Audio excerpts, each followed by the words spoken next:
What's going on, guys? Welcome back to the channel. So in this video we're going to be diving into what I have that is on my feet the most comfortable sneakers in my collection. Some of these may surprise you. I actually have some honorable mentions that we're going to discuss at the end for some older stuff that are just gems in my collection that I have a few colorways of. Some of these I have a few colorways of, but we're just going to feature one. So we're going to rank them in order, starting at number 10 all the way through 1. So stay tuned.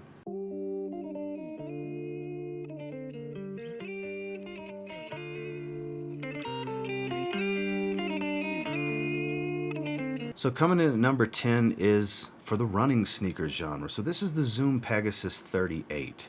So what's special about this is the squishiness and responsiveness to this kind of Cushlon foam that I believe they still use to this day. I believe that's still Cushlon on there with some Zoom bags in the midsole. They're just squishy. Now, admittedly, the first time you wear them, at least to work out, you might experience a little bit of discomfort. They do need to break in. The foam has to break in just a little bit, but the reason the 38's here and not the 37 is because the upper and the tongue I find are revamped, much nicer, much better feel overall than the 37. I do have the 37, don't have a pair of the new 39s as of yet at the recording of this video, but coming in at number 10, if you're just looking for casual and lifestyle, running sneakers are always a great spot to look, and for me, the Zoom Pegasus 38, they're very comfortable.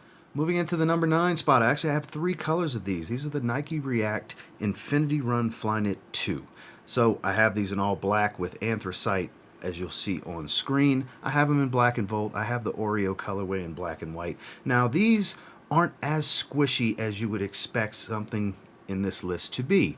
They do have a nice underfoot cushion, but they are quite responsive. And for being a running shoe, I find them to be quite versatile for workouts, not just casually and not just for running. It's one of my favorite pairs of sneakers to wear, especially on things like travel day, for example. This is one of my go-to sneakers because for everyday wear, underfoot, you're not going to really get any fatigue. They're comfortable, they're breathable, the fit is really nice. Like I said, they offer just enough stability without being too squishy. Just a great shoe underfoot. Moving in at number 8 is the only Ultraboost on the list. I have 2 colors of the Ultraboost 21. Here we see the royal blue and green colorway that I have. I also have these in triple black that I picked up not that long ago. Now these aren't as comfortable as the traditional original Ultraboost 1, 2, 3, 4, the 5 DNAs, all of those. They are a little bit different compared to this. These, even though they look like a really high stack, you actually sit into that heel a little bit more. It's still a Boost midsole. It's still very cushy and responsive. Great underfoot, all day wear. You won't have any foot fatigue. The stretchiness of the recycled materials they use to make the knit upper is actually very comfortable on top of the foot as well. They have a sock-like feel, and when it comes to just the overall style of these shoes, I'm a big fan of them. And the underfoot cushion now, like I said, admittedly, not as comfortable as the older models used to be, but I kind of like the trade-off for the revamped look overall, and including that bulkiness in the heel that you actually sit into. You don't sit as high off the ground as the visual may make you think, but coming in at number 8, it's the Ultraboost 21. Number 7 is pretty new. These are the ZoomX Pegasus Turbo Next. So these are made of recycled materials as well. It's not all that stretchy for this knit upper. It actually has a sock-like feel,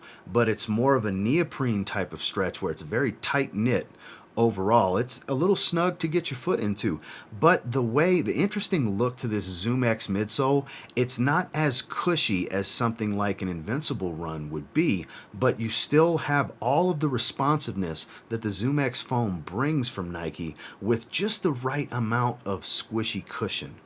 So these are actually fantastic. Like I said, I recently picked these up and fell in love with them immediately. I think this is one sneaker that I'm going to need it to at least get one more colorway of. I've heard great things about this, and now that I own a pair, I'm a big fan. If you haven't gotten your feet inside a pair of the ZoomX Pegasus Turbo Next, you might be missing out because these are awesome running shoes that are great for everyday casual and lifestyle wears.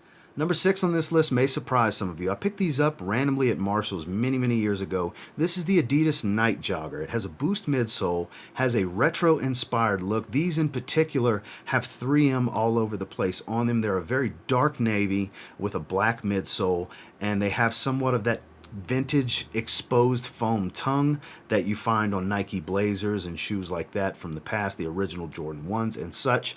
Underfoot, these are extremely, extremely comfortable. They're a little on the bulky side as far as the weight, but I'll tell you what, throwing on a pair of joggers and going on about your day, you'd be surprised at how comfortable of a daily wear these shoes can be, and they offer a little bit different aesthetic from the standard stuff you're going to see out and about every day. They are eye-catching for what they are. They have this retro-inspired look with a modern, cushy comfort feel underfoot. Just underappreciated today, I find anyways, is the Adidas Nite Jogger. Coming in at number 5, I have a pair of these. My wife has a pair of these. The Nitro foam on the Puma Deviate Nitro really surprised me. It offers it's kind of Puma's take on the ZoomX foam, I guess you could say. Now we're starting to get into what I would consider the upper echelon of comfort while still maintaining a lot of responsiveness. Some upper tier, long distance running shoes that casually are God tier, basically, is how you can look at it. So these offer a lot of breathability, a very sock-like feel. They're vibrant and bright high-vis yellow, the pair that I have. I love the bright colors when it comes to running shoes, especially summertime. You know, in the heat, I love a good bright color. These offer everything I could want from something to wear on a hot summer's day if we're going to be outdoors, running around, going shopping, grocery shopping, running errands, whatever. These are awesome every day, or just beaters in general, to just something light on your feet that your foot's not going to have any discomfort whatsoever. It's almost like walking on springy pillows is kind of how you can look at it with the Nitro foam. So Puma really surprised me with these. I'm not typically a Puma shoe type of guy, but I'm a huge fan of the Puma Deviate Nitro. So coming in at number 4 is the Adidas Pureboost 21. So what I love about these is it's kind of a love letter to the original Ultraboost. These offer that pretty much the same midsole outsole combination that you will find in the traditional Ultraboost, the first few models of the Ultraboost, where you're just completely on the boost. It's super squishy, bouncy, and just, I mean, literally walking on clouds. You've heard people say that in the past. These are one of those pairs of shoes. This is basically just a reimagining of the first couple renditions of the Ultraboost. That's literally how I look at it. Aesthetically, the upper is not the most, pleasing of everything in this particular video, but I'll tell you what, I like the gradients from the gray to white on the midsole. That adds that extra flair that I think would be missing completely if it was just a white midsole. I would think this silhouette would look very bland with this color blocking if it wasn't for that. That really sets it off for me. These were a random rack store find that I wear. It's one of the shoes I wear the most out of all the shoes in this particular list because they're just so comfortable. And gray, of course, as you know, is just so versatile. Throw on a pair of joggers or jeans with these and you're ready to go with whatever shirt, including a collared shirt like I'm wearing right now. So number 4, the Pureboost 21. Coming in at number 3, these blindsided me and surprised me completely. I found these at Marshall's recently. These have become my favorite shoes to go on walks with my wife when we do, when we're not doing trail hikes and we're just going hit concrete. These are my go-to. This is the New Balance FuelCell Rebel version 3. These, wow. All I can say is wow. They offer cush that's on par with the ZoomX foam, responsiveness that I think is kind of unmatched of all the shoes in this video. I find them to be the most responsive. I'm not really a runner. There was a moment in time when I was into running 5Ks. Way past that, I don't do that anymore. I'm more of a steady state cardio, go out on a walk, go out on a mild hike kind of guy these days. But for these, I love the vibrance of the bright neon green, the light hit of orange, but the foam is just so cushy. It was hard to not put these at number 1. These top 3, pick your favorite. It doesn't matter. All 3, the last 3 in this video, could have been number 1 for the level of comfort and just the euphoric foot feel, I guess you could say, that I get when I wear these. These I wear pretty often. Big fan of these. They almost edged out to number 1, but if I'm being honest with myself, they fall into number 3. But if you see these out for a great price anywhere, I scooped them up for $40 from Marshall's. Do yourself a favor, put them on feet, take a few steps, and then make your way to the checkout line because you're going to end up wanting to buy them because, yes, they are that comfortable. Moving in at number 2, you had to expect a Yeezy on this list, the Yeezy Boost 350 V2s. I do have 2 colorways, the Beluga 2.0 as seen in this video, as well as the Sesames. I've procrastinated getting more. I've always wanted the frozen yellows and the blue tints and so on and so forth. The breads, there's a lot of ones I've wanted, the triple whites. You know, it's one of those deals where maybe one day I'll add more. I'd love to get the zebras, probably next, if anything. But I'm happy to have the main 2 that I wanted. Because gray, you'll notice a theme. When it comes to something I can wear year-round, not just summer colors, I like gray. Gray is the black shoe, the all-black shoe. Gray is the all-white shoe for me. I'm a gray shoe kind of guy predominantly. These are kind of my go-to for travel day. Traditionally, it's between these and the Nike React Infiniti Run 2s. Those have started to kind of take over, but it's unparalleled the way the Boost feels underfoot. The Prime Knit upper is just sock-like comfortable. The style, I don't think, is going anywhere anytime soon. If anybody thought it was a fad or a phase when these came out, because they were hot, resale market exploded when the Yeezy 350 V2 came out. And there was a time when it was ridiculous to get them. It's still ridiculous, but not as bad as it used to be per se. But I would say if you've never experienced Yeezy 350s on your feet, you are missing out. If you're looking for some of the most comfortable wears, I mean, grandparents wear Yeezys, for God's sakes. You'll see them on all ages, all shapes, all sizes, all genders. It don't matter because they are that jam. If you're looking for a comfortable pair of sneakers, again, God tier, you're looking for the Yeezy Boost 350 V2. And number 1, like I said, I had to be honest with myself when ranking these, and it had to be the Nike ZoomX Invincible Run 1 and 2, because I have a pair of the 1s and I have 2 pairs of the 2s. They're almost the exact same shoe, very minor differences. Here I have my bright crimson pair. Big fan of these. I also have them in teal and pink, one of the women's colorways, as well as a black and blue pair with a light yellow hit that's a men's colorway. They're unparalleled. My wife has 4 pairs between the first version and the second version. In this household, we have 7 pairs of the ZoomX Invincible Runs. They are the king of the comfortable shoe. Have been for a few years now. That hasn't changed. ZoomX has really surpassed Boost. Adidas needs to step it up because there was a time when there was nothing better than an Ultraboost on the market. And that's why the Yeezys use that. And look, they're still upper echelon, like I said before, God tier. They're top tier in comfort, but overall, especially you long distance runners, you could really benefit from the ZoomX Invincible Runs.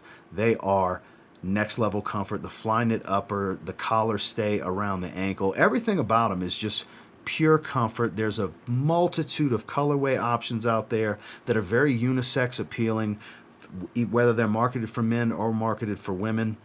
There's a variety. Like the first pair my wife got are called the Thunder Blues. They're actually a men's colorway.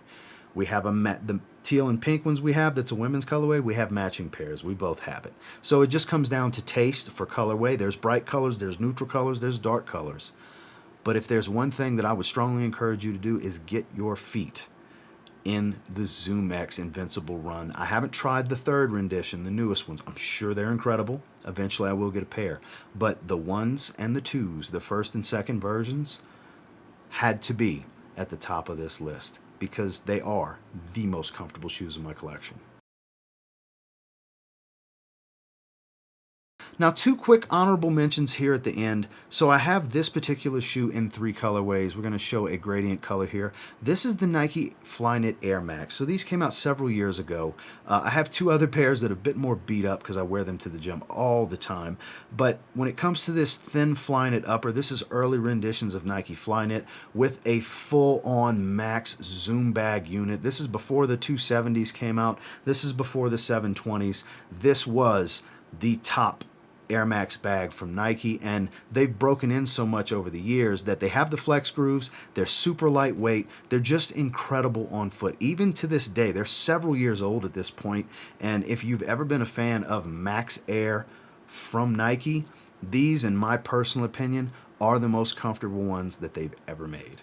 And the last quick honorable mention, I couldn't talk about Boost Foam without talking about the original Adidas Pureboost. This was my first pair of Boost sneakers. So there's barely any rubber on the bottom. There's no insole inside. There's a little bit of, comfort to the upper. It's a sock-like fit on the upper, but it's just straight up a super cushy piece of Adidas Boost foam.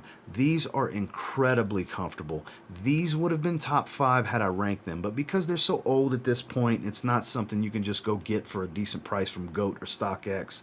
You're going to pay a pretty penny to try to get your hands on these, even used.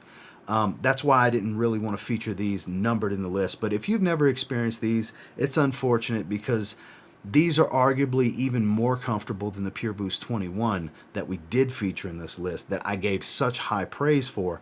These are slightly more comfortable than those, and they actually looked a little better in my opinion. The original Pureboost, I think, is the ultimate version of the Pureboost.